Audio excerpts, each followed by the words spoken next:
The afternoon hung heavy with gloom, the sky a dull shroud of gray that seemed to press down on the world below.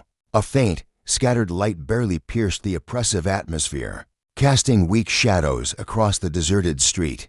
Derek Wilson, a homeless black man, sat hunched on the weathered steps of a shuttered shop, his frail frame wrapped in a threadbare coat that offered little defense against the biting chill. The cold gnawed at him relentlessly, sinking into his bones. Yet he welcomed this rare moment of stillness. For once, the chaos of his existence paused, and he let the frigid air wash over him. Clinging to the fleeting warmth that lingered in his chest, his eyes fluttered shut, and his mind drifted back to a time when life made sense. He could almost feel the sturdy walls of a home around him, hear the laughter of a family he once knew, and sense the steady rhythm of a job that gave him purpose. But those days were ghosts now, faded into a past he could no longer touch. What remained was an endless expanse of exhaustion and isolation, a life stripped bare, with no shelter to claim and no flicker of hope on the horizon. A sharp sound jolted him from his reverie boots, striking the pavement, deliberate and heavy, reverberating through the empty street. Derek's stomach tightened, a familiar unease creeping up his spine as the footsteps grew louder. Closer. He opened his eyes reluctantly, and there he was, Officer Barnes, a towering figure in a crisp uniform, his presence radiating menace. Barnes was no stranger to Derek. The man's reputation preceded him, a cop known for his cruelty, especially toward those society deemed invisible, like Derek. The officer stopped abruptly in front of him, his cold, steely gaze locking onto Derek's face. His expression was a mask of contempt, hardened and unyielding, as if Derek's very existence offended him. "You think you can just sit here like you own the place?" Barnes sneered, his voice low and sharp, slicing through the air like a blade aimed at Derek's dignity. Derek lifted his head slowly, meeting the officer's eyes in silence. He'd faced this scorn before too many times to count, and he knew speaking up would only stoke the fire of Barnes's wrath. But the weight of that stare pressed down on him, a silent demand for submission. Barnes took a step closer, looming over Derek, his lips curling into a mocking grin. "What are you doing here, huh? Planning to set up camp in my neighborhood?" The words dripped with venom, each syllable a jab at Derek's fragile sense of self. Inside, Derek's heart pounded, a slow burn of anger flickering to life. He clenched his fists briefly, then forced them to relax, swallowing the rage that threatened to spill over. "I'm not bothering anyone," he said at last, his voice steady but laced with exhaustion. All he wanted was a moment's peace. Was that too much to ask? Barnes let out a dry, humorless chuckle, his eyes scanning the empty street as if hoping for an audience to witness his dominance. "Not bothering anyone," he mocked, his tone growing sharper. "Just sitting here is enough to get under my skin." Derek drew a deep breath, willing himself to stay calm. "I'm not breaking any laws," he replied, holding Barnes's gaze with quiet defiance, refusing to let the officer's disdain break him. But those words only fueled Barnes's hostility. His eyes narrowed into slits, his voice dropping to a chilling growl. "You don't get it, do you? I call the shots around here. Your presence alone is reason enough for me to drag you out of my sight." A bitter tide rose in Derek's chest, his hands trembling as anger surged within him. He forced it down, keeping his tone even. "I'm just sitting here, doing nothing wrong," he said, his resolve unshaken despite the storm brewing inside. He'd learned long ago that silence was his shield, the only thing keeping him safe from men like Barnes. But the officer wasn't satisfied with Derek's restraint. He leaned in closer, his breath hot and sour, his voice a venomous whisper. "Let me spell it out for you. You don't belong here. This is a decent place, and people like you. You're nothing but garbage cluttering up my streets. Understand?" Derek's jaw tightened, the sting of those words cutting deep. He fought to keep his composure, his voice low but firm. "Why are you doing this? I haven't hurt you. I haven't done anything." Barnes straightened up with a smirk, his hand drifting casually to the baton at his hip. "I'm doing this because I can," he said, his tone smug and unapologetic. "And because no one's going to stop me. You think anybody gives a damn about you? They'll swallow whatever I tell them, that I'm just doing my job." He leaned in again, his voice dropping to a taunting hiss. "You're nothing. Don't forget it." The words sank into Derek like shards of glass, and something snapped inside him. "You don't know me," he shot back, his voice steady and defiant, his eyes burning with a fire he could no longer suppress. Barnes's expression darkened, a flicker of rage flashing across his face before he masked it with a sneer. "I know plenty." He spat, each word dripping with disdain. "You're a nobody, a waste of space sitting here with that pitiful look. I'll do whatever it takes to keep this place clean of trash like you." Derek rose to his feet, his body taut with anger, his gaze locked on Barnes's. "If you think I'm scared of you, you're dead wrong," he said, his voice unwavering. Barnes scoffed, a cruel smile twisting his lips. Without warning, he shoved Derek hard, sending him stumbling backward. Derek's arms flailed as he fought to steady himself, catching the edge of the steps just in time. Pain throbbed in his chest, but he straightened up, his eyes never leaving Barnes. No matter how brutal life had been, he wouldn't let this Manthus bully in a badge strip him of what little pride he had left. But Barnes wasn't done. He stepped closer, his shadow falling over Derek like a storm cloud. "You think I'll stop there?" he sneered, his voice thick with malice. Before Derek could brace himself, Barnes's boot lashed out, slamming into his side. A white-hot jolt of pain exploded through Derek's body, stealing his breath as he crumpled to the ground. The world spun, his lungs screaming for air, but he clawed his way back up, his spirit unbroken. Barnes towered over him, his eyes glinting with cold satisfaction. "Think anyone cares about you?" he spat. "You're nothing." Derek forced himself to meet the officer's gaze, his voice rasping but resolute. "You're wrong," he said, the words carrying a quiet strength that seemed to catch Barnes off guard. For a fleeting moment, uncertainty flickered in the officer's eyes, but it vanished as quickly as it came, replaced by a renewed surge of fury.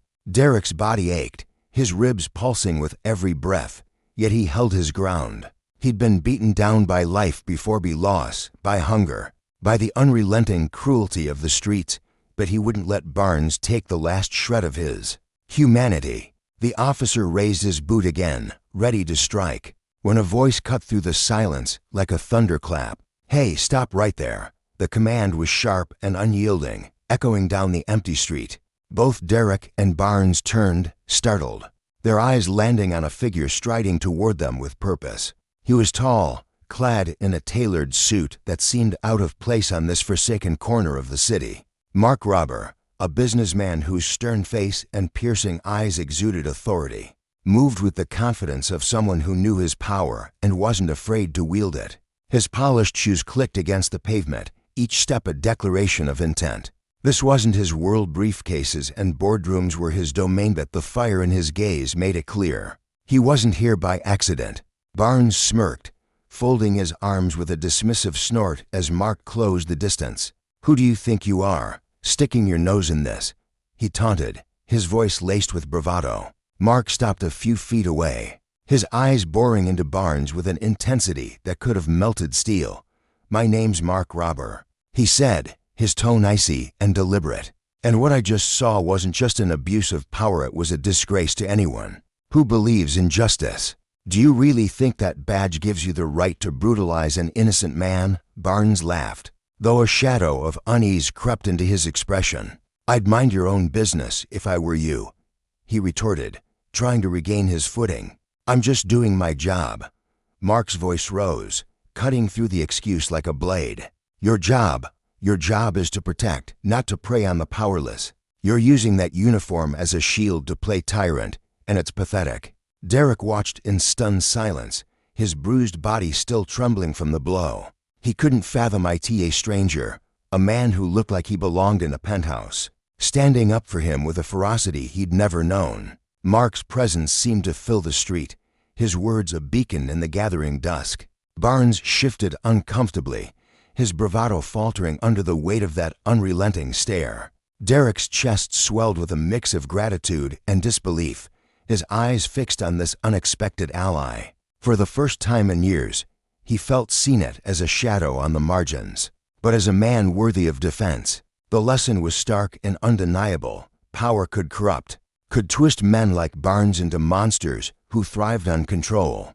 But justice set true justice lived in those who refused to look away, who stood firm against the tide of cruelty. And in that moment, as Mark faced down Barnes without flinching, Derek understood that the consequences of unchecked power could unravel in an instant.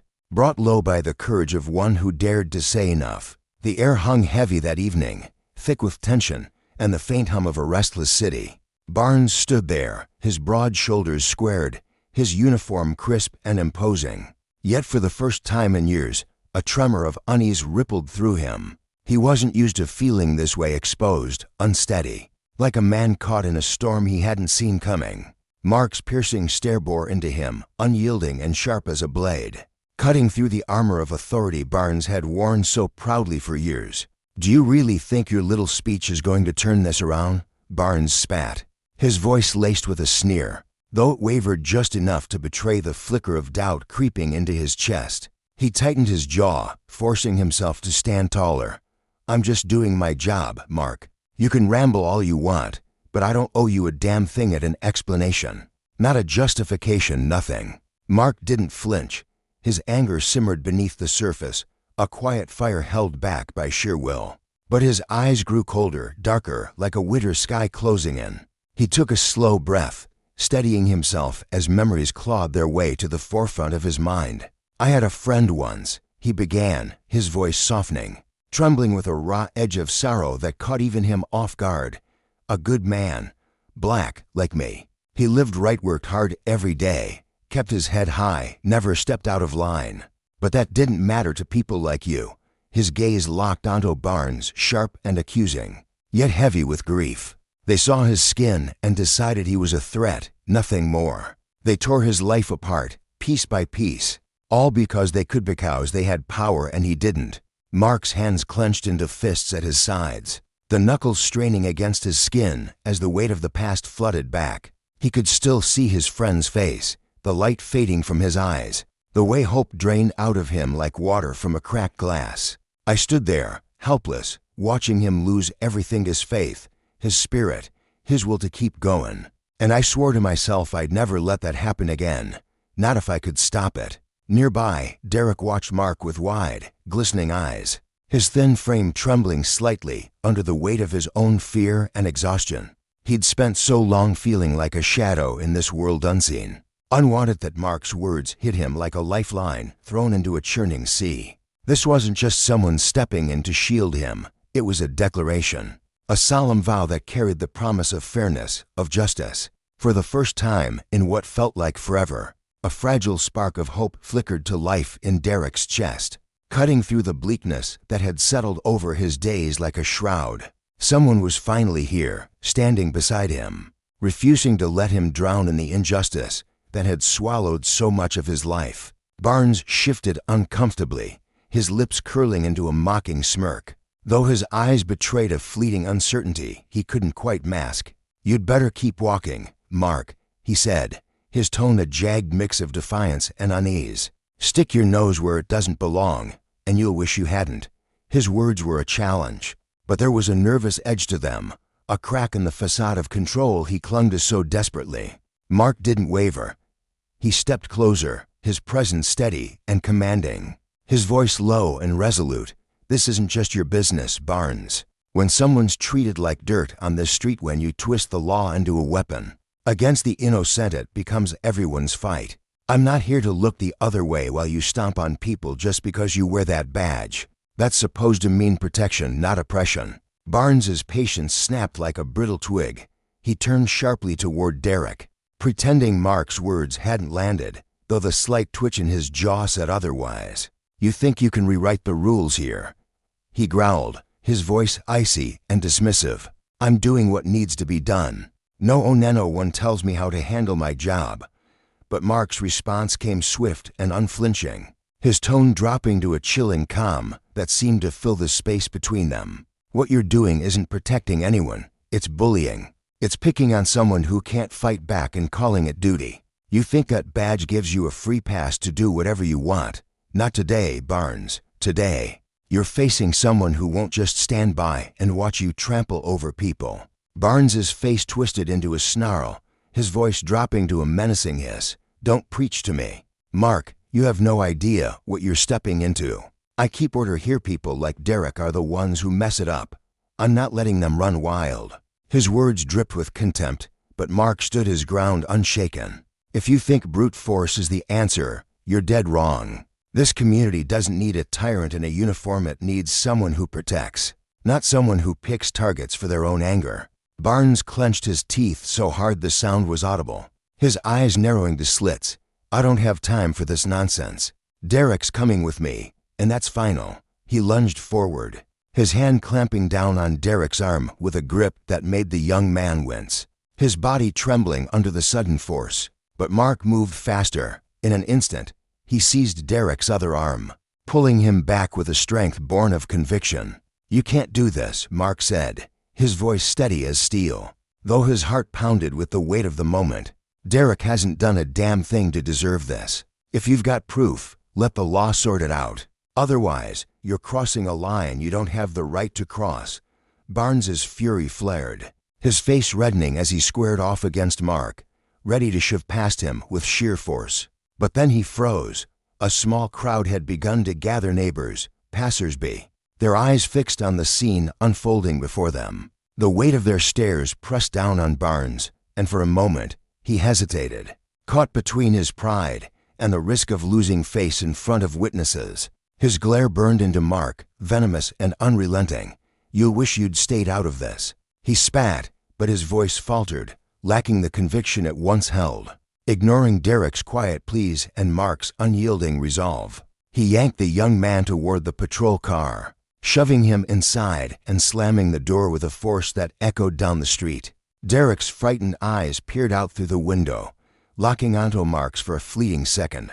A silent cry for help that Mark met with a determined nod wasn't done fighting. Inside the car, the air was suffocating, thick with the scent of stale leather and Barnes's barely contained rage.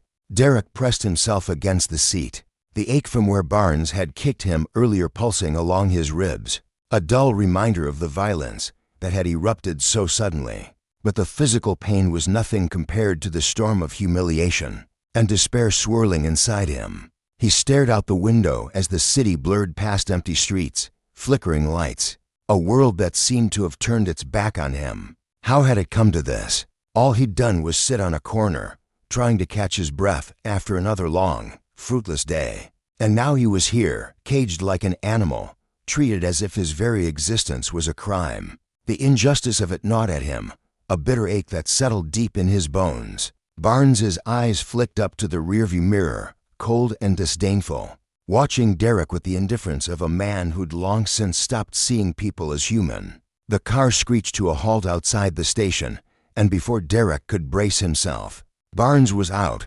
wrenching the door open and dragging him onto the pavement.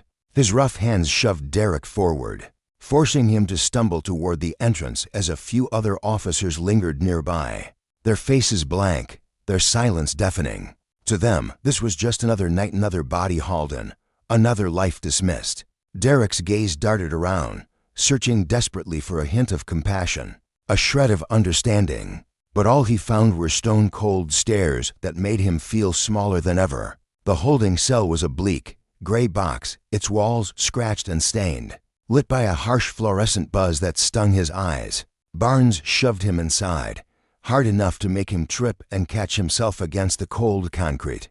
The door clanged shut behind him, a sound that reverberated in his chest like a death knell. Outside, he heard Barnes's voice, loud and brash, recounting the encounter with a twisted pride.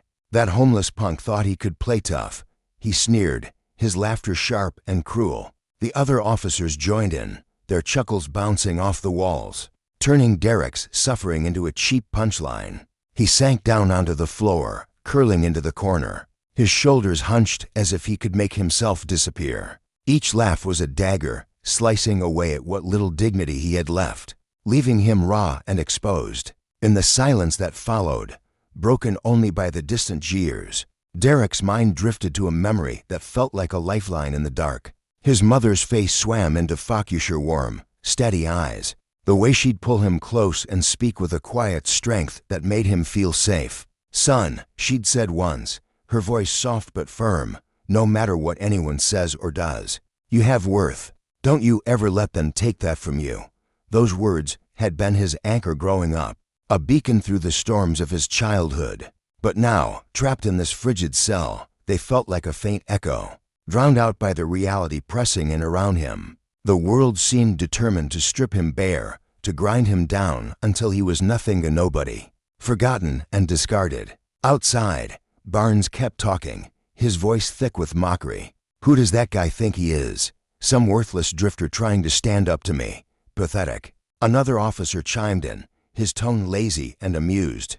"Guess he thought he was somebody special." Their laughter rolled through the halls again, each wave crashing over Derek, dragging him deeper into a pit of isolation. He squeezed his eyes shut, trying to block it out, but the sounds clawed at him, relentless and cruel. A profound sadness welled up inside him, heavy and suffocating, pressing down until he could barely breathe. He thought of the life he'd once had, days when he'd worked hard, lived simply, believed that effort would carry him forward. Now, that felt like a cruel mirage, replaced by an endless spiral of pain and loss, each day darker than the one before. His fists tightened, knuckles whitening, but the strength his mother had instilled in him felt out of reach, slipping away like sand through his fingers. He wanted to scream, to fight, to prove he wasn't invisible, but in this cold, unforgiving place, surrounded by scorn, all he could do was sit and endure, wondering if anyone out there still cared whether he lived or faded away entirely. The lesson here was stark and undeniable. Justice wasn't a given, it was a battle, one that demanded courage to wage, and the consequences of power abused were a slow poison, seeping into lives like Derek's, eroding hope and humanity until nothing remained but echoes of what could have been. Mark's stand wasn't just defiance, it was a clarion call that power unchecked breeds suffering, and only those willing to confront it could hope to stem the tide. In the suffocating gloom of his cell, Derek sat alone, the cold concrete walls pressing in on him like a tomb. If anyone out there had witnessed the cruel injustice inflicted upon him, if anyone understood that he, too, harbored emotions, pride, longing, a yearning to exist with some shred of dignity, he'd kept it well hidden. Society had long since cast him aside, shoving him into a forgotten corner where shadows swallowed his presence whole. He let out a bitter chuckle, a hollow sound that echoed faintly before dying in the darkness. How foolish he'd been to cling to even a sliver of hope. The world didn't care, he was nothing to it, a ghost flickering at the edges of its vision. The relentless laughter of Officer Barnes and his fellow guards pierced the air, a vicious, unending melody of mockery that gnawed at Derek's spirit. Each cackle felt like a blade, slicing away at his dignity, stripping him down until he was raw and exposed. In that dim, desolate cell, justice seemed like a distant dream, a cruel joke he could no longer believe in. Humanity's kindness, once a faint light he'd grasped at, now slipped through his fingers like sand. He felt invisible, unheard, a man erased. As the hours bled into one another, the last embers of hope in his chest guttered and died. Slumped in the silence, eyes shut tight, Derek surrendered to the void. A man with nothing left to anchor him, adrift in a sea of despair. But then, a sound sharp and deliberate echoed through the stillness. Footsteps reverberated down the hallway, steady and purposeful, jolting Derek from the depths of his misery. His breath caught as the cell door creaked open, the rusty hinges groaning in protest. To his astonishment, Mark Roberts stepped into the flickering light, his broad frame filling the doorway. Beside him stood a woman, her posture radiating quiet authority, her sharp eyes glinting with a calm professionalism that seemed almost out of place. "In this wretched hole, Derek," Mark said, his voice a solid, unwavering anchor in the storm of Derek's emotions. "This is Laura Berlin, one of the finest attorneys I've ever known. She's here to help us fight for what's right. We're not letting this fade into the shadow snow. One's burying this without consequences." A tidal wave of feeling crashed over direct disbelief, gratitude, a flicker of something he hadn't felt in years, possibility. He'd never imagined someone like Mark, a man of influence and success, would step into the muck of his life to pull him out. Laura sat across from him, her gaze piercing yet steady, as if she could see every wound he'd buried, every silent scream he'd swallowed. "Derek," she began, her tone warm but edged with steel. "Mark filled me in on what you've been through. What Officer Barnes did wasn't just a misuse of his badge, it was a betrayal of everything the law stands for, a violation of the very decency you're entitled to. You didn't deserve this, and I'm here to make sure justice isn't just a word for you anymore. This isn't only about you, it's about every soul who's been crushed under the same boot." Derek's throat tightened, doubt gnawing at him even as her words stirred something deep within. "I'm nobody," he rasped, his voice rough with years of neglect. "Just a homeless guy. How am I supposed to take on a system that's rigged for them?" Mark's hand landed gently on his shoulder, a steadying weight. "I get it, Derek," he said, his tone soft but brimming with conviction. "I've been where you are, helpless, watching someone I cared about get torn apart by the same kind of abuse. My friend, a man I admired, was beaten down by the authorities just for the color of his skin. Seeing him lose faith in everything, justice, people, life fight broke something in me. I swore I'd stand up for those who couldn't, and that's why I'm here." Laura nodded, her eyes blazing with quiet resolve. "Mark's right. You're not alone in this, Derek. We're with you. If we can show that Barnes's actions aren't a one-off but part of a rotten pattern, we can drag the whole system into the light and make it answer for itself." A faint warmth bloomed in Derek's chest, a fragile relief, but fear still clawed at him. "What if they twist it all?" he murmured. "What if they smear me, make me the bad guy? I don't know if I'm strong enough for that." Laura's lips curved into a small, confident smile, her demeanor unshaken. "Derek, I've seen this game before. Those who abuse power think they're untouchable, that they can silence anyone who dares to speak. But they're wrong. Justice might take its time, but it arrives. And this time, I'll fight tooth and nail to make sure it lands on our side." Mark leaned in, his eyes alight with encouragement. "This isn't just about dragging Barnes into a courtroom, Derek. It's about giving a voice to people like you people who've been ignored, stepped on, treated like they don't matter. This is for everyone who's suffered in the dark." Laura's expression grew solemn, her voice dropping with gravity. "But let's be clear, this won't be a walk in the park. They'll push back hard. They'll try to tear you down, dig up your past, paint you as the monster to protect themselves. It'll get ugly. But if you're willing to stand firm, if you're ready to see this through, we've got a real shot at changing things for you and for others." Derek sat there, letting their words sink into the cracks of his broken spirit. For years, he'd been a shadow, dismissed and discarded, his existence barely a whisper. But now, something shifted. A spark flared within him, not just for himself, but for every faceless soul crushed by the same indifference. "All right," he said, his voice low but steady, a quiet fire kindling beneath it. "I'll do it, whatever it takes, not just for me, but for everyone they've treated like this." Laura's eyes lit with approval, a faint smile breaking through her composed exterior. "Good. Derek, we're in this together. I'll handle the legal heavy lifting. And Mark's got your back with what he saw that day. We'll dig up every scrap of proof we need to show Barnes isn't just one bad apple, he's part of a whole diseased tree." Mark gave Derek's shoulder a reassuring pat, his expression earnest. "We're here, Derek. This isn't just your fight, it's a stand against everything wrong with this system. You won't face it alone." Tears pricked at Derek's eyes as he looked between them, overwhelmed by their belief in him. "I don't even know how to thank you," he choked out, emotion strangling his words. "I'd given up on justice, on everything. But you're showing me there might still be something worth believing in." Laura's nod was firm, resolute. "You don't need to thank us, Derek. Fighting for what's right is why we're here. This won't be easy, but we're not backing down. The truth's coming out, one way or another." Mark gripped Derek's hand, his gaze warm but unyielding. "I'm proud of you, Derek. You've been through hell, and now you're stepping up to take back what's yours, your dignity, your voice. No one gets to strip that away."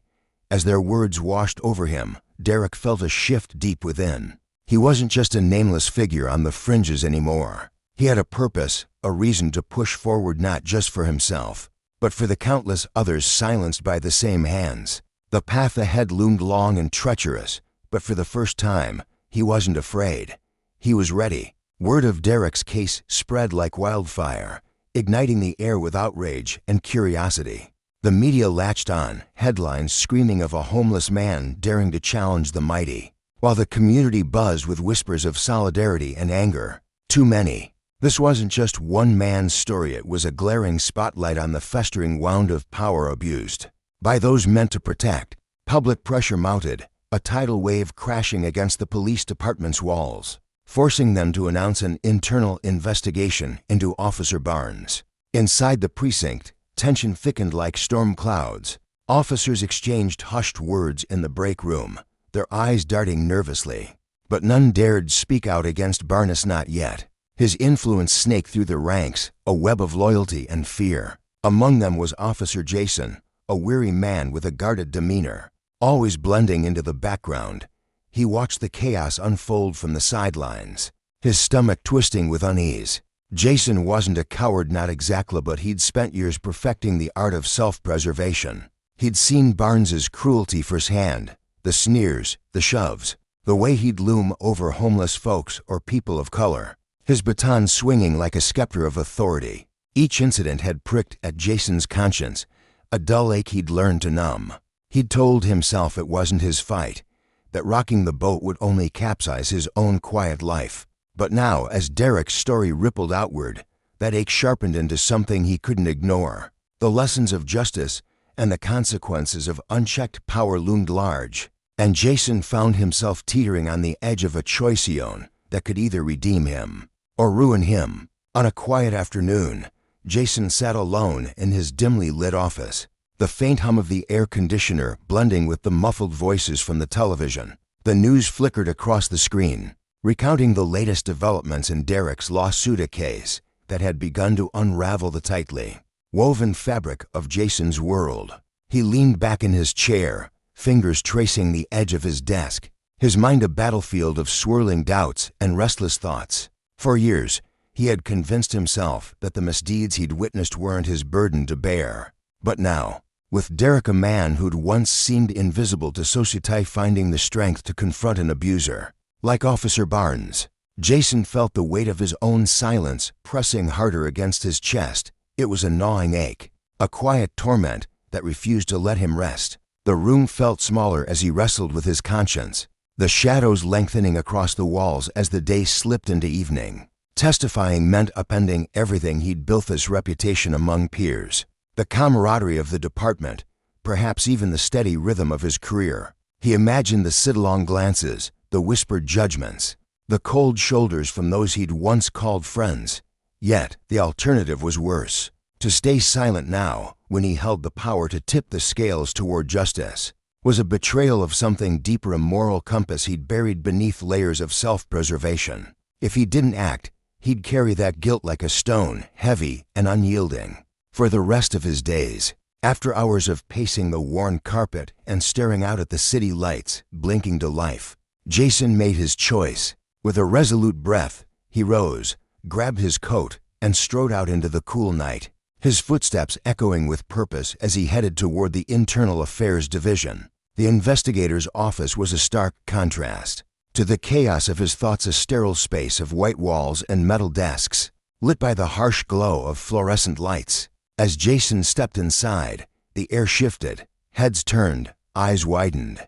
He was a familiar face in the department, but not here. His quiet demeanor and tendency to keep his head down had made him an unlikely visitor to this realm of scrutiny and reckoning. The investigators, a mix of seasoned skeptics and younger officers still finding their footing, exchanged glances as he approached. Sitting across from them, Jason felt the weight of their curiosity pressing against him. He clasped his hands tightly, took a deep breath that trembled in his throat, and began to speak. His voice, at first unsteady, grew firmer as he peeled back the layers of what he'd seen Barnes's unchecked arrogance, the way he wielded his badge like a weapon, the casual cruelty he inflicted on those too weak to fight back. Jason's words spilled out like a flood long dammed, recounting the times Barnes had sneered at the powerless, his fists landing where words would have sufficed, his threats echoing in the air like a predator's growl. Then came the confession that burned in his chest. "I turned away too often," he admitted, his gaze dropping to the table, where his reflection stared back from the polished surface. "I chose silence because it was easier, because it kept me safe. But that was a mistake. My silence didn't just protect me, it shielded him. It let him hurt people like Derek without consequence. I was wrong, and I can't live with that anymore. His voice cracked, but his resolve held firm.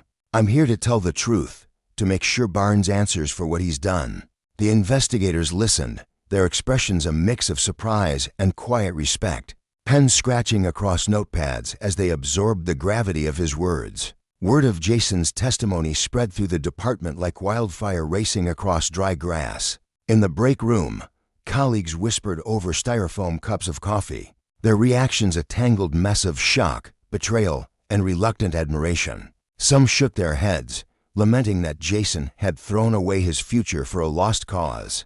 He's done, one muttered, tossing a crumpled napkin into the trash. Others, though, saw something noble in his choice, even if they wouldn't say it aloud. Jason felt the shift, the way conversations hushed when he entered a room, the way eyes avoided his. But he'd made peace with it. The cost of truth was steep, but the cost of cowardice had proven steeper still. Justice, he realized, wasn't just a lofty ideal, it was a reckoning. A mirror held up to those who abused their power and those who let them. Later that evening, Jason sought out Laura Berlin and Mark Robber, two allies in Derek's fight who'd been gathering evidence against Barnes with a tenacity that matched their quiet compassion. They met in Laura's office, a cluttered space filled with legal pads, flickering lamps, and the faint scent of ink. The air buzzed with a tense hope as Jason laid out what he'd held back for too long: documents, dates, names of others Barnes had targeted. Laura, a sharp-eyed attorney with a calm demeanor that masked her fierce determination, leaned forward, her fingers tapping thoughtfully against her desk. "Thank you, Jason," she said, her voice warm but steady. "This changes everything. Not everyone has the guts to stand up to one of their own, especially when the stakes are this high." Her words carried a quiet weight, an acknowledgement of the sacrifice he'd made. Jason's eyes drifted to the window, where the city sprawled beneath a darkening sky. "I waited too long," he murmured, his voice thick with regret. "I let people like Barnes run wild because I didn't want the trouble. My silence hurt people, Derek, and others I didn't even know about. I can't undo that, but I can do this." Mark, a weary man with a kind face etched by years of seeing too much, nodded slowly. "You're doing the right thing, Jason," he said, his tone soft but firm. "Sometimes it just takes one voice to break the dam. You've given us that. And it's going to mean justice, and not just for Derek, but for everyone Barnes thought he could crush." As they spoke, Jason shared more stories of a middle-aged man, his voice trembling as Barnes berated him in the street for no reason but spite.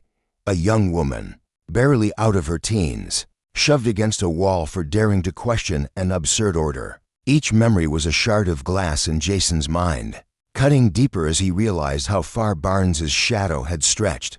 Laura scribbled notes, her brow furrowing with every detail, her resolve hardening. "This is gold, Jason," she said, looking up with a spark in her eyes.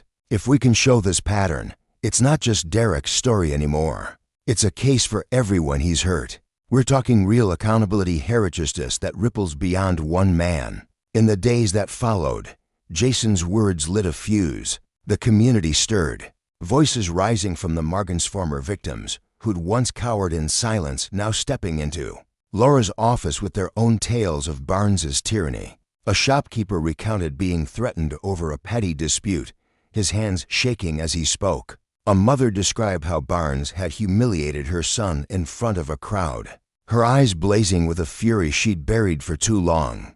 Derek's lawsuit swelled into something larger, a tidal wave of outrage and hope that crashed against the walls of a system too long indifferent. For Derek, a man who'd spent years invisible on the streets, the shift was overwhelming. Each new ally, each story shared, felt like a shield against the despair that had once defined him. He wasn't alone anymore. He was a spark, igniting a fight for something greater. One evening, in the soft glow of Laura's office, Derek sat across from Jason. The two men couldn't have been more different. Derek, weathered by hardship, his hands rough from years of survival. Jason, polished but fraying at the edges, haunted by what he'd failed to do.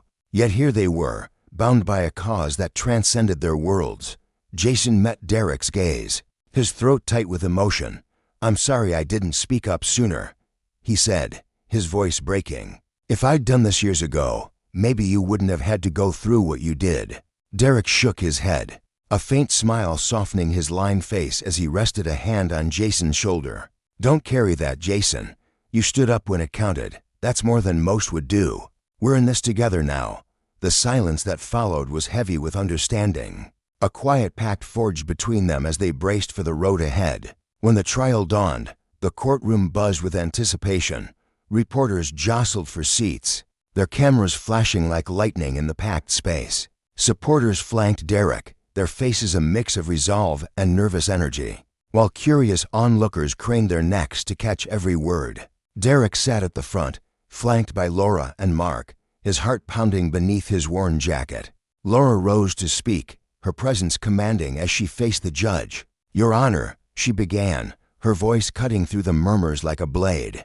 "We're here today not just for Derek Robinson, a man battered by Officer Barnes's abuse of power, but for the principles we claim to uphold: justice, fairness, the promise that no one is above the law." She laid out the case with surgical precision, unveiling videos of Barnes's brutality, photographs of his sneering threats, reports that painted a portrait of a man drunk on authority and blind to mercy. The evidence piled up, each piece a hammer striking at the myth of an untouchable officer. The room held its breath as Jason took the stand. He was a figure of quiet discipline, his uniform crisp despite the storm raging within him. The prosecutor's questions came sharp and fast, but Jason didn't falter. "I've known Barnes for years," he said, his voice steady now, though his hands gripped the edge of the witness box. "I've seen him lash out at people who couldn't fight back: people of color, the homeless, anyone he thought wouldn't matter. I stayed quiet because I was afraid of losing everything. But that fear doesn't justify it. Silence isn't neutrality, it's complicity." His words hung in the air, a raw admission that rippled through the crowd. The lesson was clear: power unchecked breeds suffering, and justice demands courage, even when it costs everything. As the trial unfolded, the air grew thick with indignation and awe. Derek watched, his chest swelling with a hope he hadn't dared to feel before. With Jason, Laura, and Mark beside him, he saw a future where the powerless could stand tall, a future built not just for him, but for every soul Barnes had trampled. The fight was far from over, but for the first time Derek believed they could win. And in that belief lay the true depth of justice, a force that punishes the wicked and lifts the broken, a reminder that even the smallest voice, when joined by others, can topple a tyrant. The air in the courtroom grew heavy, almost suffocating, as Jason's voice cut through the silence like a blade. Each word he spoke landed with the force of a hammer, striking at the fragile weight of order that had once shielded the room. No one dared to breathe too loudly, let alone murmur, as if the weight of his revelations pinned them to their seats. With every sentence, Jason peeled back layers of a grim reality, exposing the festering truth of how power, when twisted and unchecked, could crush the weak and strip them of their dignity. His voice trembled at first, not from fear, but from the raw emotion of reliving those moments when he had watched Officer Bryce Barnes wield his authority like a weapon against the defenseless. Jason's memories spilled out in vivid detail. He described the way Barnes had loomed over a shivering homeless man, his boots crunching against the frost-covered pavement as he barked insults that cut deeper than the winter cold. He recounted the sneers Barnes reserved for those he deemed beneath him: vulnerable, the poor, the forgotten, his eyes glinting with a cruel satisfaction as he unleashed his unrestrained brutality.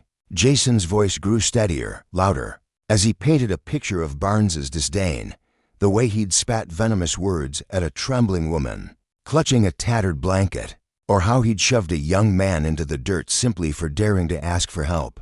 He humiliated them, Jason said, his tone thick with disgust, not because they posed a threat, but because they couldn't fight back. He thrived on their helplessness. The courtroom seemed to shrink under the weight of Jason's testimony. His colleagues, men and women he'd stood beside for years, stared at him in stunned silence. They had known Barnes' nature, his quick temper, his biting sarcasm, but none had expected Jason, a fellow officer hardened by years on the force, to step into the light and call it what it was: abuse. He thought he was untouchable, Jason continued, his voice rising with a mix of anger and shame. And we let him believe it. I let him believe it. Every time I turned away, every time I bit my tongue, I handed him the freedom to hurt someone else. That's the part I'll carry with me forever, the silence I chose when I should have spoken. The room felt electric, charged with the shock of his confession. Eyes widened. Mouths hung slightly open as the implications sank in. This wasn't just about Barnes anymore. It was about everyone who had stood by, complicit in their stillness. Jason's courage rippled outward. A stone dropped into a stagnant pond, stirring questions that had long lain dormant. What did it mean to bear witness to cruelty and do nothing? What was the cost of cowardice cloaked as loyalty?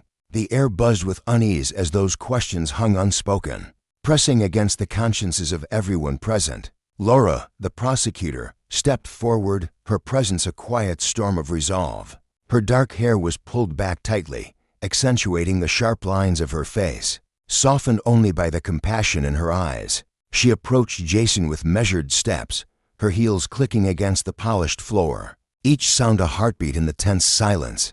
"Thank you, Officer Jason," she said, her voice steady but warm, carrying the weight of gratitude and authority. "What you've done today takes immense bravery. You've not only spoken the truth for Derek Robinson, but reminded us all of the principles we swore to uphold. This isn't just about one man's justice, it's about the soul of our profession, about ensuring power serves, not destroys." Across the room, Barnes sat like a statue carved from granite, his broad shoulders rigid, his jaw clenched so tightly it seemed his teeth might shatter. His uniform, once a symbol of pride, now felt like a mockery, its crisp lines contrasting sharply with the chaos brewing inside him. Disbelief clouded his dark eyes, flickering with something deeper, panic, perhaps, or the dawning realization that the shield he'd relied on was crumbling. For years, he'd operated under the assumption that his badge was a free pass, that his colleagues' silence and the system's blind spots would protect him indefinitely. But today, that illusion shattered, and the shards cut deep. Unable to contain the storm raging within, Barnes lurched to his feet, his chair scraping loudly against the floor. The sound jolted the room, drawing every eye to him. He tried to steady himself, hands gripping the edge of the table, but his composure was a thin veneer cracking under pressure. "None of you get it," he bellowed, his voice booming through the courtroom, raw and unfiltered. "I was doing my job, keeping this city safe, cleaning up the filth people like Derek Robinson who drag us all down." His words dripped with contempt, his face twisting into a mask of fury and desperation. He pointed a trembling finger toward the gallery, as if accusing the world itself of betraying him. The outburst only deepened the disgust rippling through the room. Jurors shifted uncomfortably, their faces hardening as Barnes's justification laid bare the ugliness of his soul. Laura turned to face him, her gaze piercing and unflinching, a beacon of calm amid his chaos. "Officer Barnes," she said, her voice cutting through his tirade like a blade, "do you truly believe your badge gives you the right to trample on others? To strip a man of his dignity because he has no home? To decide who's human and who isn't?" Her words were measured, deliberate, each one a brick in the wall of accountability closing in around him. Barnes opened his mouth to retort, his chest heaving, but every syllable he spat out only dug his grave deeper. His excuse, thin, brittle, laced with bitterness, rang hollow against the evidence piling up before him. He glanced around wildly, his eyes darting from face to face, searching for an ally, a lifeline. But all he found was a sea of judgment, a gallery of strangers and colleagues alike who now saw him for what he was, not a protector, but a predator. Panic flashed across his features, a fleeting crack in his armor. As the reality of his exposure sank in, Laura seized the moment, turning to the jury with a presence that commanded the room. "Ladies and gentlemen," she began, her voice rising with a quiet power, "Bryce Barnes is no guardian of justice. He's a man who twisted his authority into a tool of oppression, driven by arrogance and a hunger for control. He didn't uphold the law, wielded it like a club against those too weak to resist. This isn't what a police officer does. This is the behavior of someone who revels in cruelty, who hides behind a badge to mask his hatred." Her words hung in the air, heavy and undeniable. painting a portrait of a man corrupted by power and a system that had let him fester too long. The silence that followed was profound, a collective intake of breath as her argument settled over the room. Derek Robinson sat near the front, his thin frame hunched slightly, his hands clasped tightly in his lap. He'd spent so long feeling invisible, a ghost drifting through a city that refused to see him. But now, with every word Laura spoke, he felt something shift inside. Hope bloomed in his chest, fragile but fierce, mingling with a determination he hadn't known he possessed. He wasn't just a victim anymore, he was a voice, a spark in a fight bigger than himself. His dark eyes followed Laura's every move, drinking in her strength, her conviction, as if it could somehow seep into his bones. The jury sat riveted, their gazes fixed on Laura as she laid out the evidence with surgical precision. Photographs of bruises, witness statements, Jason's testimonial of it wove together into a tapestry of abuse that couldn't be ignored. Each juror seemed to wrestle inwardly with the weight of their duty, their faces a mix of resolve and unease. They weren't just deciding Barnes's fate, they were passing judgment on a system that had shielded him, on a community that had turned away, on themselves for the times they, too, might have stayed silent. As Laura took her seat, the courtroom seemed to exhale, the tension giving way to a palpable sense of purpose. Justice wasn't just a word he read, was a living thing, fought for, bled for, demanded by those who'd been denied it too long. Derek glanced at Laura, then at Jason, gratitude shimmering in his tear-brimmed eyes. Win or lose, this moment was a triumph, a testament to the power of truth, of standing up when the world expected you to kneel. When the jury foreman rose, the room held its breath, every heartbeat suspended in the stillness. We, the jury, find the defendant, Officer Bryce Barnes, guilty on all charges, he declared, his voice steady and clear. The words crashed through the silence like a thunderclap, reverberating off the walls. A ripple of sound followed, gasps of relief, soft sobs, even a scattering of applause as the verdict sank in. Derek's shoulders shook, tears spilling down his weathered cheeks, not from pain, but from a release he'd never thought possible. For him, for the countless others Barnes had tormented, this was more than a legal victory, it was a reclamation of their humanity. Outside, as Derek stepped into the crisp March air, the world felt different, brighter, sharper, alive with possibility. A small crowd gathered, faces he recognized from the shadows of the streets, men and women Barnes had belittled, beaten, broken. They approached him slowly, hesitant at first, then with growing boldness. A woman with gray-streaked hair and deep lines etched into her face reached for his hand, her fingers trembling as she squeezed his tightly. "Thank you," she whispered, her voice cracking with emotion. "You gave us back our voices. You showed us we're not nothing." Tears welled in Derek's eyes as he nodded, overwhelmed by the tenderness of her words, the shared weight of their survival. A young man stepped forward next, his lanky frame vibrating with nervous energy. His eyes shone with a hope Derek hadn't seen in him before, a spark kindled by this hard-won victory. "I never thought we'd win," he said, his voice thick with awe. "You did what I dreamed of every night, made me believe justice isn't just for the rich or the loud." He clasped Derek's shoulder, a gesture of solidarity that spoke louder than words. Then came Jason, his uniform slightly rumpled, his face etched with a quiet remorse. He met Derek's gaze, and for a moment neither spoke. Their shared history, their tangled paths, hung between them. "Derek," Jason said finally, his voice low and reflective, "you're braver than I'll ever be. You didn't just save yourself, you pulled me out of the dark too. I was afraid for so long, but you gave me a chance to make it right." He extended a hand, and Derek took it, feeling the weight of redemption in that simple grip. One by one, others emerged from the crowd, the overlooked, the scorned, the one society had discarded. A man with a scarred face and a shy smile thanked Derek for giving him courage. A woman clutching a worn coat wept openly as she hugged him, her gratitude a balm to wounds they both carried. They formed a quiet circle around him, their presence a testament to the ripple of change he'd set in motion. This wasn't just Derek's victory, it was theirs. A fragile but fierce step toward a world where power answered to justice, where the voiceless could finally be heard. Amid the throng of grateful faces, a young woman in her 20s edged forward, her steps faltering as she approached Derek. The air buzzed with the murmurs of the crowd, their voices blending into a hum of appreciation. But her heart pounded louder than the noise around her. She paused, her breath catching in her throat, her hands trembling slightly as she wrestled with a storm of hesitation. Then, with a deep inhale, she summoned the courage that had long lain dormant within her. "You don't know me," she began, her voice quivering but growing steadier with each word. "But I was one of Barnes's victims. Fear kept me silent for so long too long. But because of you, I found the strength to stand tall and take back what was mine, my voice." Her eyes glistened with unshed tears, a mixture of pain and gratitude shimmering in their depths.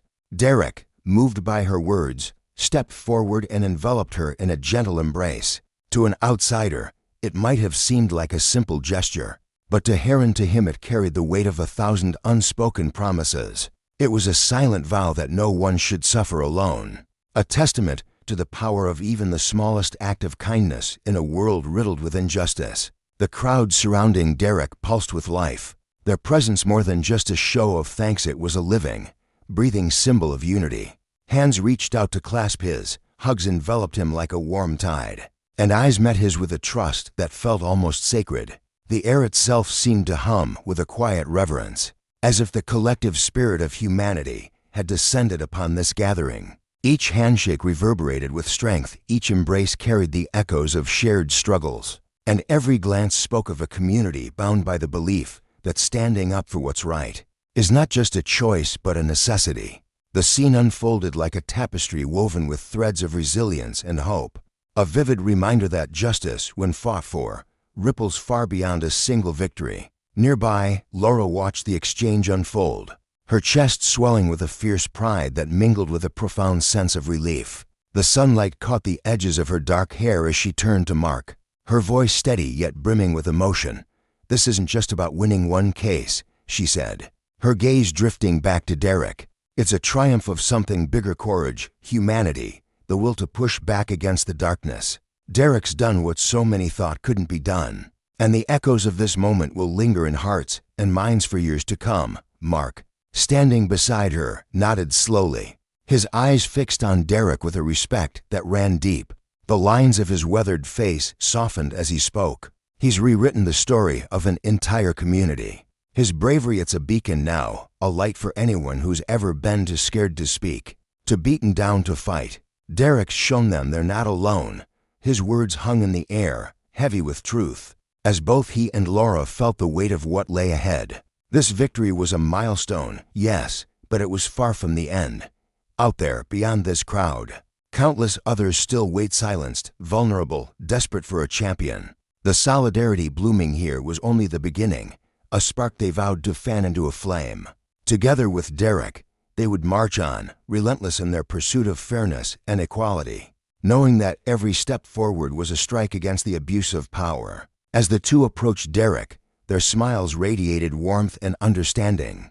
Mark's hand landed lightly on Derek's shoulder, a gesture that carried the quiet strength of camaraderie. "You've turned everything upside down, Derek," he said, his voice low but firm. "Not just for yourself, but for every soul who's ever been crushed under someone else's heel. You've handed them hope, a gift so big, words can't even begin to measure it." Derek turned to Laura, then back to Mark, his heart swelling with a gratitude he couldn't voice. His silence spoke louder than any speech. His eyes, once dulled by years of hardship, now gleamed with a newfound purpose. They were the eyes of a man reborn, a man who had clawed his way through pain and despair to emerge as a pillar of hope, not just for himself, but for all who had been cast aside. As he stood there, the warmth of the crowd washing over him like a summer breeze, Derek felt something shift deep within. For years, he had been a ghost, drifting unseen along society's edges, his existence reduced to whispers and shadows. But now, surrounded by voices lifted in cheer and faces alight with admiration, he was no longer invisible. He was a man of worth, a voice that roared where others faltered, a fighter who had risen for himself and for those too weak to stand. The afternoon sun bathed the scene in golden hues, and as Derek took his first steps away from the gathering, his stride carried a quiet confidence. Victory thrummed in his veins, but it was more than that. It was a promise. With Mark, Laura, And this newfound community at his side, he would keep going. He would shield the defenseless, demand truth, and hold the powerful to account. Each step he took was a declaration, a living testament to the cost of tyranny and the unyielding power of justice reclaimed. After the trial, with justice finally served, Derek felt as though the world had tilted on its axis, opening a new chapter he'd never dared to imagine. The compensation he received wasn't a fortune, but it was enough to secure a modest apartment in a sleepy neighborhood, where the streets were lined with crooked trees and the air smelled faintly of fresh-cut grass. It wasn't grand small rooms with peeling paint and creaky floorspit to Derek. It was a palace. After years of sleeping on concrete and shivering through endless nights, this was a sanctuary, a place to breathe, a home to call his own. On the day he moved in, he wandered through the space with a reverence that bordered on disbelief. His footsteps echoed faintly against the bare walls as he traced the outlines of each room, his fingers brushing against doorframes as if to convince himself it was real. Every corner whispered memories of his strugglest sleepless nights, the battles waged in silence, the triumph that had finally brought him here. Slowly, deliberately, he began to arrange his few belongings, each placement a quiet act of reclaiming his life. In the living room, he set up an armchair as sturdy. Warren Peacemark had insisted he take right beside a wide window that framed the street below. Once, he'd perched on icy curbs, peering into lit windows, envying the lives unfolding inside. Now, he sank into the chair, a steaming mug of coffee cradled in his hands, and watched the world unfold from his own haven. The morning light spilled across the floor in golden pools, warming his skin and his soul alike. Next, he turned to a small wooden table, where he arranged a handful of books Laura had pressed into his hands, volumes on philosophy, resilience, and the quiet power of compassion. As he ran his fingers over their spines, a lump rose in his throat. These weren't just books. They were mirrors reflecting the man. Derek skimmed through their titles. He was overcome with emotion. Knowing he was no longer the broken, fearful man he once was, he was reborn, someone with purpose and value in this life. He devoted particular care to the bedroom, a warm and tranquil space where he could finally enjoy peaceful sleep. He laid a new blanket across the bed and placed the soft pillow he had chosen himself to him. This wasn't just a bed, but a symbol of serenity, a place where he could relax without fear of being evicted the next day. On a small bookshelf in the bedroom, he added a framed photo he had recently placed there. The picture captured the moment.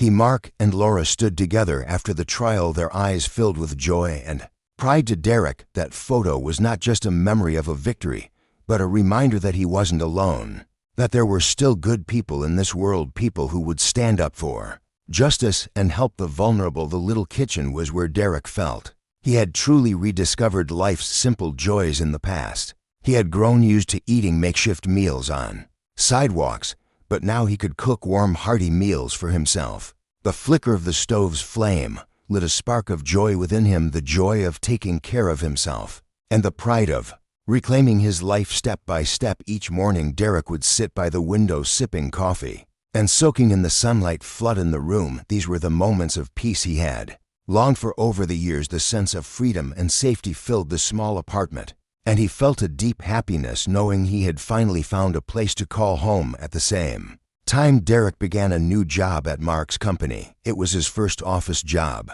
and everything felt unfamiliar at first. During the initial days, he was a bit nervous, afraid he might not be capable enough, but Mark encouraged him every step of the way, providing guidance and opportunities to learn and grow. Gradually, Derek began to feel more confident, and he found joy in his work. He integrated into the company. Bit by bit, he met and conversed with colleagues who welcomed him as a genuine part of the team. For Derek, this meant a great deal. He no longer felt like an outsider to society. Now he was part of a collective, someone contributing to a shared purpose, someone with value. Every evening after work, Derek returned to his apartment in a cheerful mood, proud of having reborn.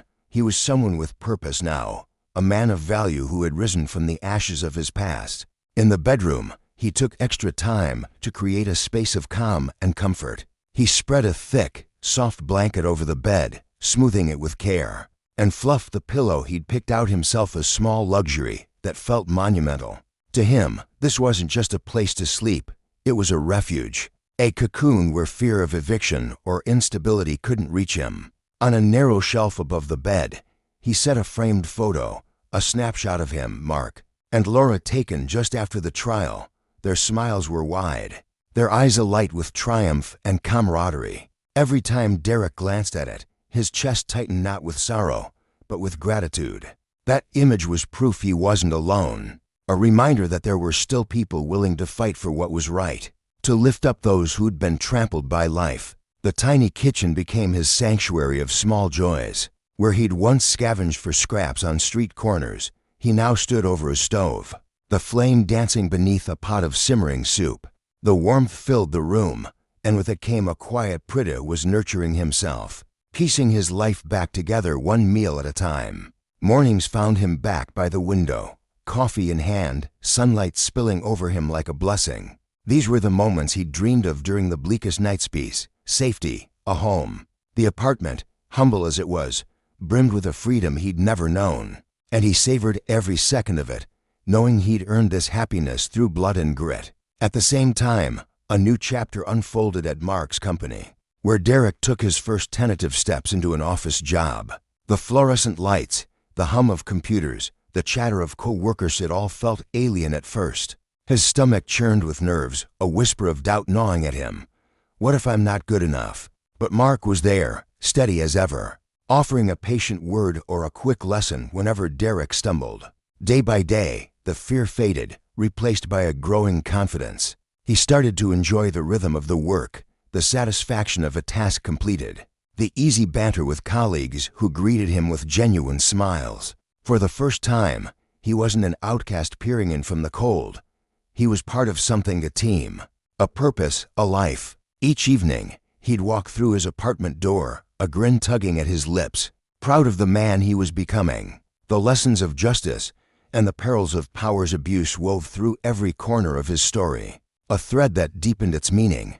Derek's fight wasn't just for himself. It was a clarion call that no one should wield authority to crush the weak, and that every soul deserved a chance to rise. The sun dipped below the horizon, casting a soft golden glow over the city as Derek stood in his modest apartment, gazing out the window. Another day had come to a close, and with it, he felt a quiet surge of strength coursing through him, a resilience that had grown steadily.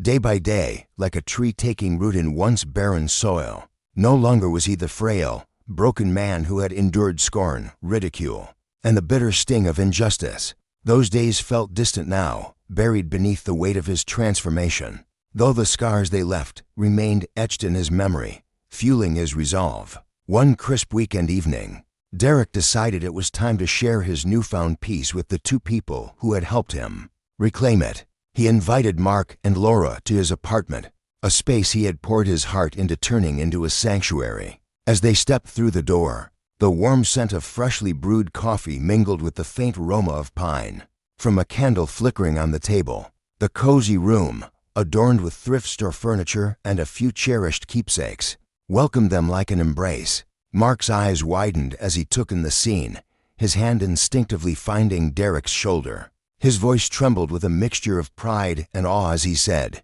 "You've done it, Derek. You've climbed mountains to get here, overcome things most people couldn't even imagine."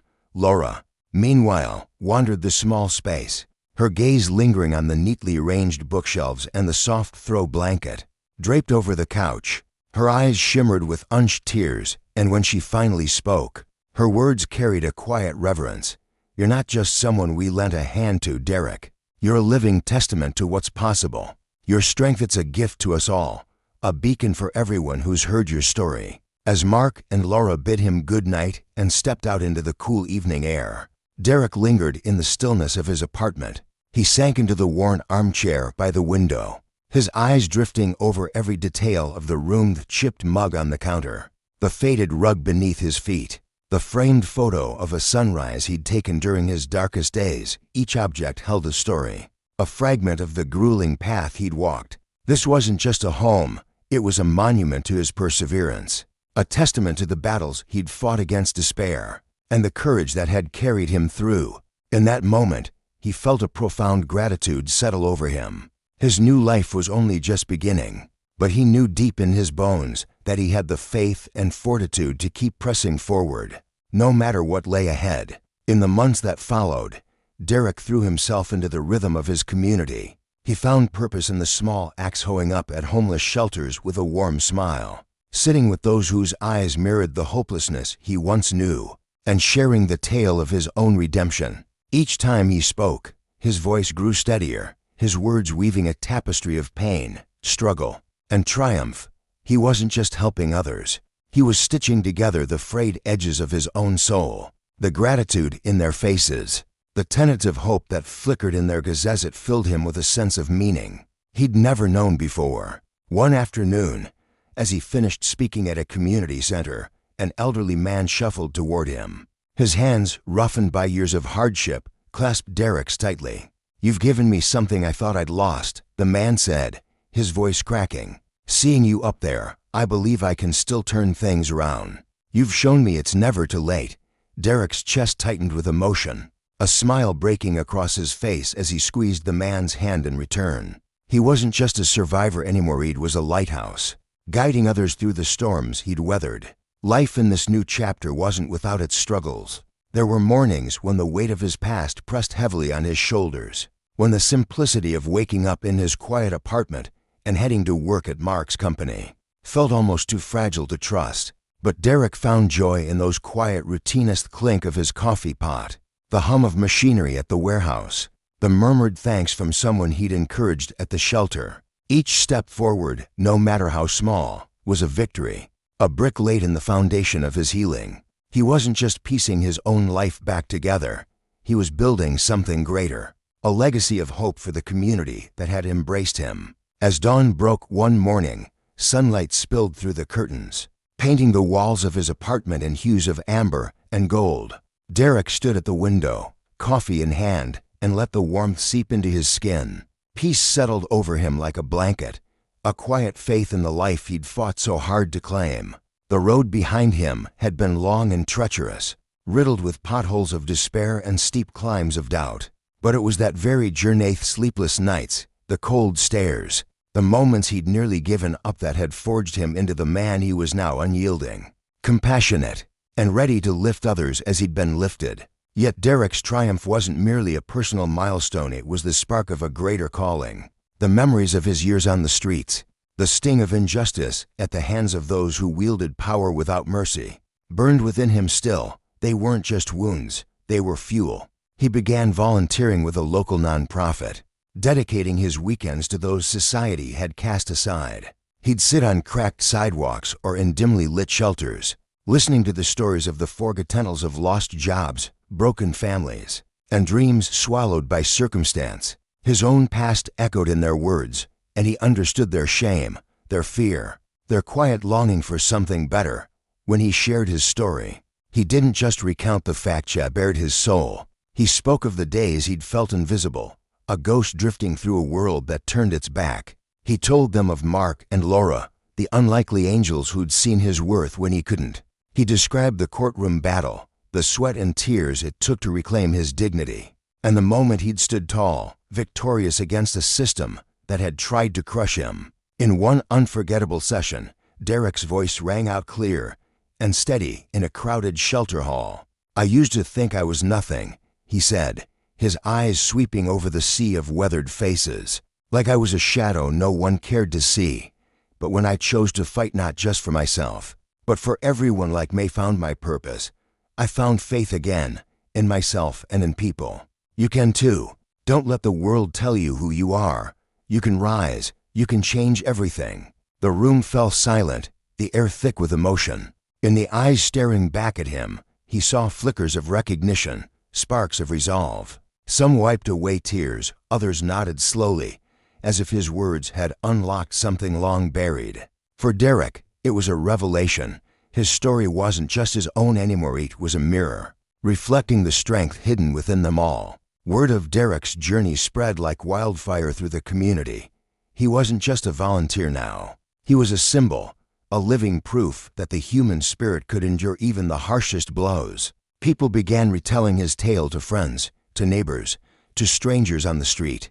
each version carrying the same message: redemption was possible, no matter how far you'd fallen. With every conversation, Derek felt his own strength deepen, his purpose sharpen. His victory wasn't a solitary or neat, was a wellspring, nourishing those still lost in the dark. One chilly afternoon, while serving at a soup kitchen, Derek's gaze landed on a young man huddled alone in the corner. His shoulders slumped, his eyes fixed on some unseen point in the distance.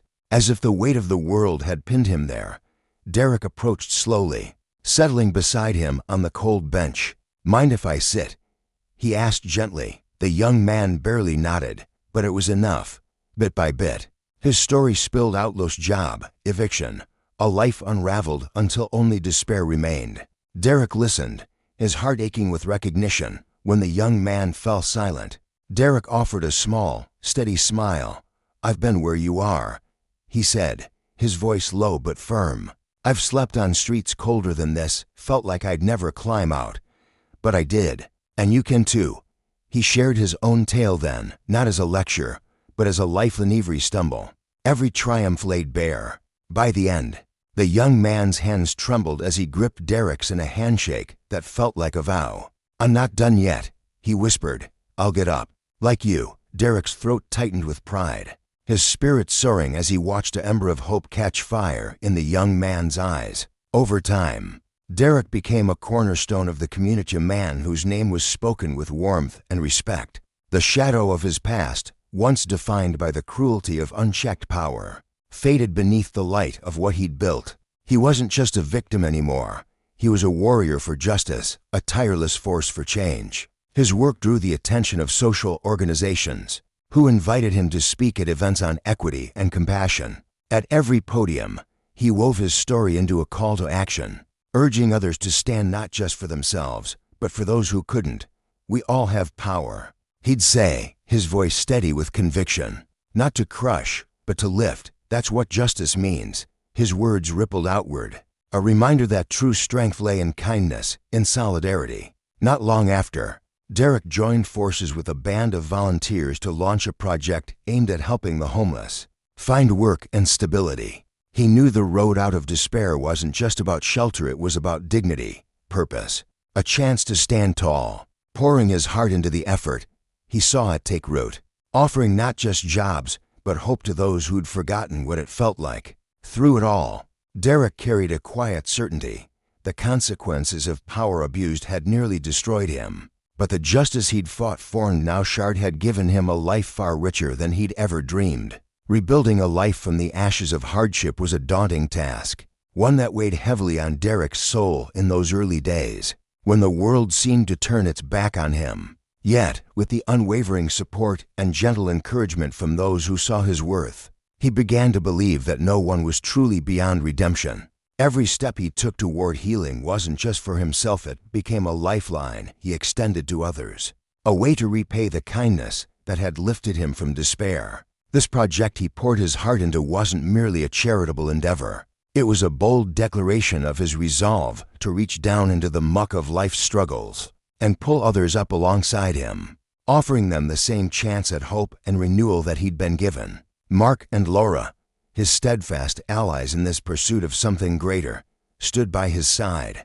their chests swelling with quiet pride as they watched Derek emerge from the shadows that had once defined him. The sight of him standing tall, radiating purpose, stirred something deep within them, a mix of awe and gratitude. They'd seen him at his lowest, a man battered by a world that had dealt him cruel blows, unjustly cast aside and mistreated with a coldness that left scars no one could see. But now here he was, not just surviving but thriving, turning the jagged pieces of his past into a mosaic of strength that inspired everyone around him. To Mark, a man of few words but deep conviction, Derek's transformation was a living testament to the idea that justice wasn't just a lofty ideal, it was a fight worth waging, a fire that could burn away the rot of corruption and indifference. Laura, with her sharp mind and tender heart, felt her eyes brim with tears as she watched him, knowing that his light wasn't just illuminating his own path, but guiding others out of their own darkness. Together, they marveled at how someone who'd once been crushed by the weight of unfairness could rise to become a symbol of hope for a community desperate for change. The day of the press conference arrived, a crisp morning where the air buzzed with anticipation. The room was packed with reporters, community members, and curious onlookers, all gathered under the hum of fluorescent lights and the faint rustle of notebooks being flipped open. Derek stepped up to the podium, his broad shoulders squared, his hands steady as they gripped the edges of the wooden stand. The man who once shuffled through life, with his head bowed, now looked out at the crowd with eyes that sparkled with a hard-earned confidence, tempered by a gratitude that softened the lines of his face. His voice, clear and resonant, cut through the stillness as he began to speak. "There was a time I felt like a ghost in this world," he said, his words heavy with the memory of those lonely nights on the streets, the sting of being ignored by a society that deemed him disposable. "I thought no one could see me, that I didn't matter. But then people, good, kind people, reached out, believed in me when I couldn't believe in myself. They showed me that every single one of us has worth, that we all hold the power to shift the tides of this world for the better." He paused, letting the weight of his words settle over the room like a gentle tide. "This isn't just about surviving the hard times," he continued, his voice rising with conviction. "It's about seeing the chances we have to lift each other up, to weave a community where no one gets left in the dust. I want us to look beyond the pain and recognize the possibility of something more, a place where justice isn't just a word, but a promise we keep to one another." The silence that followed was thick, almost reverent, as the audience absorbed the raw honesty of his plea. Then, like a dam breaking, the room erupted into applause, a thunderous wave of sound that rolled over Derek, crashing against the walls and reverberating in his chest. It wasn't just the success of the project they were celebrating, it was him, his unyielding spirit, his heart that refused to harden despite the cruelty he'd endured. The clapping hands honored a man who'd once been invisible, a homeless figure beaten down by a system that favored the powerful, now standing before them as a pillar of resilience and compassion. Gone was the Derek who'd shivered under threadbare blankets, his body bruised from both the cold and the fists of those who saw him as less than human. In his place stood a man who'd taken the broken shards of his life and forged them into something extraordinary, a beacon that shone brightly for others to follow. His journey hadn't reached its end, not by a long shot, but the difference now was the company he kept. With Mark's quiet strength and Laura's fierce loyalty at his back, he no longer faced the road alone. Together, they'd turned his pain into a force for good, a relentless drive to empower those who'd been trampled by life's injustices. Derek understood that the path ahead would still be strewn with obstacles, pitfalls of doubt, steep climbs of resistance, but he also knew there were others out there, like Mark and Laura, ready to stand shoulder to shoulder with him, fighting for a world where fairness wasn't just a dream, but a reality carved out through sweat and determination. As the sun dipped low on the horizon, painting the sky in hues of gold and amber, Derek walked away from the press conference with a lightness in his step that he hadn't felt in years. The cool evening breeze brushed against his face, carrying with it the scent of blooming flowers and the distant hum of a city alive with possibility. His spirit felt unburdened, his heart brimming with a hope that wasn't just for himself, but for every soul still lost in the margins. Victory, to him, wasn't about erasing the scars of his past or basking in personal triumph. It was about extending a hand to those who needed it most, vowing to help them rediscover their own strength. He'd found his purpose, to build a community that stood as a fortress against inequity, a place where every person was seen, valued, and shielded from the abuses of power that had once nearly broken him. Mark, watching from a distance, leaned against a lamppost, his arms crossed and a faint smile tugging at his lips. He thought of the countless nights he'd sat with Derek, listening to the man's quiet frustrations, offering words of encouragement when the weight of the world seemed too much. He'd always believed in the ripple effect of standing up to wrongdoings, but seeing Derek embody that belief filled him with a pride he couldn't quite put into words. Laura, meanwhile, lingered near the crowd, her sharp eyes scanning the faces of those still milling about, her mind already racing with plans to expand the project further. She'd seen too many people crushed under the heel of those who wielded authority like a weapon, and Derek's words had lit a fire in her, a determination to ensure that Justice wasn't just a fleeting moment but a lasting legacy. This tale, woven from Derek's trials and triumphs, lingers as a powerful reminder of what happens when power is abused and left unchecked. It's a lesson etched in the lines of his face, in the strength of his voice, a warning that injustice festers when good people stay silent, and a call to action for those willing to rise against it. The consequences of tyranny, whether on the streets or in the halls of power, ripple outward, wounding the vulnerable and eroding the soul of a community. Yet, in Derek's story, there's also a promise that from the wreckage of such wrongs, something beautiful can grow, a movement built on compassion, resilience, and an unshakable demand for what's right. As the golden light of that sunset bathed him in warmth, Derek moved forward, not just as a man reborn, but as a harbinger of hope, proving that even the deepest wounds could become the roots of a stronger, fairer world.